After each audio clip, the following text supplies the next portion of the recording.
I have and have read a lot of different theories coming out of Onyx Storm. Honestly, I have more questions than answers when it comes to this book. But there is one particular theory that I just cannot get behind, and that is that Violet is pregnant. Now, I get where this theory comes from. Throughout the book, Violet is dizzy, she has headaches, she is nauseous, and she's frequently asked about being tired. There was also some theories that the birth control serum that Violet is taking that is mentioned in Fourth Wing is magic-based and therefore would not work in the Isle Kingdoms where there was no magic. Now, before we go any further, there is a lot of spoilers, including what I'm about to say. So if you haven't finished this book, why did you click on it in the first place? Just stop. Stop right now. Because I'm about to say something that is very much a spoiler. And that is that Xaden is also officially the Duke of Tyrrendor as of like a quarter of the way through this book. And so there are several mentions after that about the fact that there is no heir to the Tyrrendor throne. So with all of those things put together, is it a theory that could exist? Maybe. But there are some pretty big reasons why it doesn't work.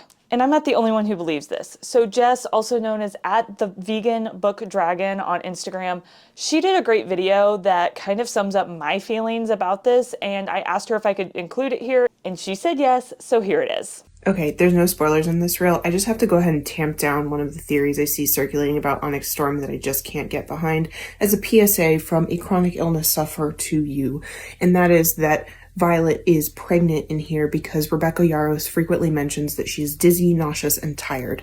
She has EDS, which is a chronic illness that frequently goes along with POTS, which I also have. And your autonomic nervous system does not regulate your basic functions the way it's supposed to. And so you can be dizzy, nauseous, and tired a lot of the times. And I'm not pregnant, and I don't think she is either. If you didn't know all that before, you do now. Cheers.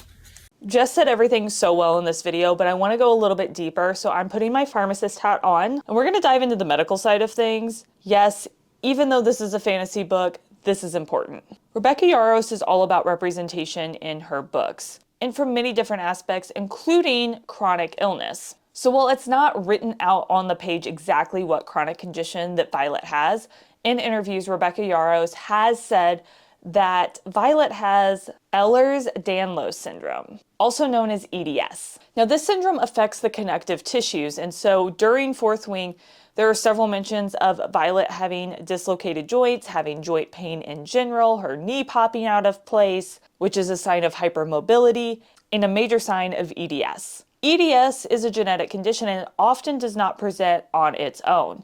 There are a lot of comorbidities that go along with EDS, including POTS, which is postural orthostatic tachycardia syndrome. Jess mentioned in her video that she has POTS, and I was actually recently diagnosed with POTS secondary to a viral illness. So while I have not had it my entire life, I've had it for several months, and I can tell you that some of these symptoms can be really debilitating. The headaches, the shortness of breath, the extreme fatigue, much more than just being a little bit tired, having a rapid heart rate, having that nausea, these are all signs of POTS. Also throughout this book, there are many mentions of Violet needing to drink water. Part of the POTS condition actually has to do with circulation, and drinking water and consuming a high quantity of sodium, aka salt, is one of the recommended treatments. So again, while POTS is not explicitly stated in this, Rebecca Yarros has posted on her social media about her own journey with POTS, and she has EDS as well, so it's not that far of a stretch to think that Violet has EDS with POTS. Now let's talk about the birth control side of things. So the question of how the birth control works, if it was medicinal, if it was magical, came up in an interview with Rebecca Yarros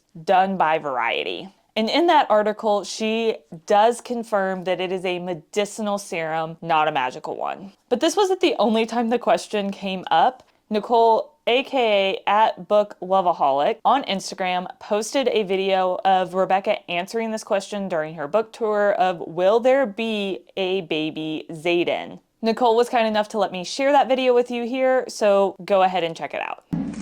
Will there be a baby Xaden in the future? Just read the questions. Where are you, Emily? Is anyone going up to speak, Emily? Are you up here? She's up high. She's up high. I see you. I mean, I wouldn't rule anything out, but have you read Onyx? Like, It's kind of a ride. Chill. There's 2 books, but also there's 2 books. I wouldn't ever put anything out, but I don't think Violet would be up for having a child in an environment where she doesn't feel that child is safe to raise, the same as Terrence Gale. I think she would want a more stable environment for her child into. And I think everything I do in the books is with consent, and in that certain situation, I think they've discussed precautionary measures. And I think if you were to change precautionary measures, another discussion would have to be had to have safe and informed consent in sex.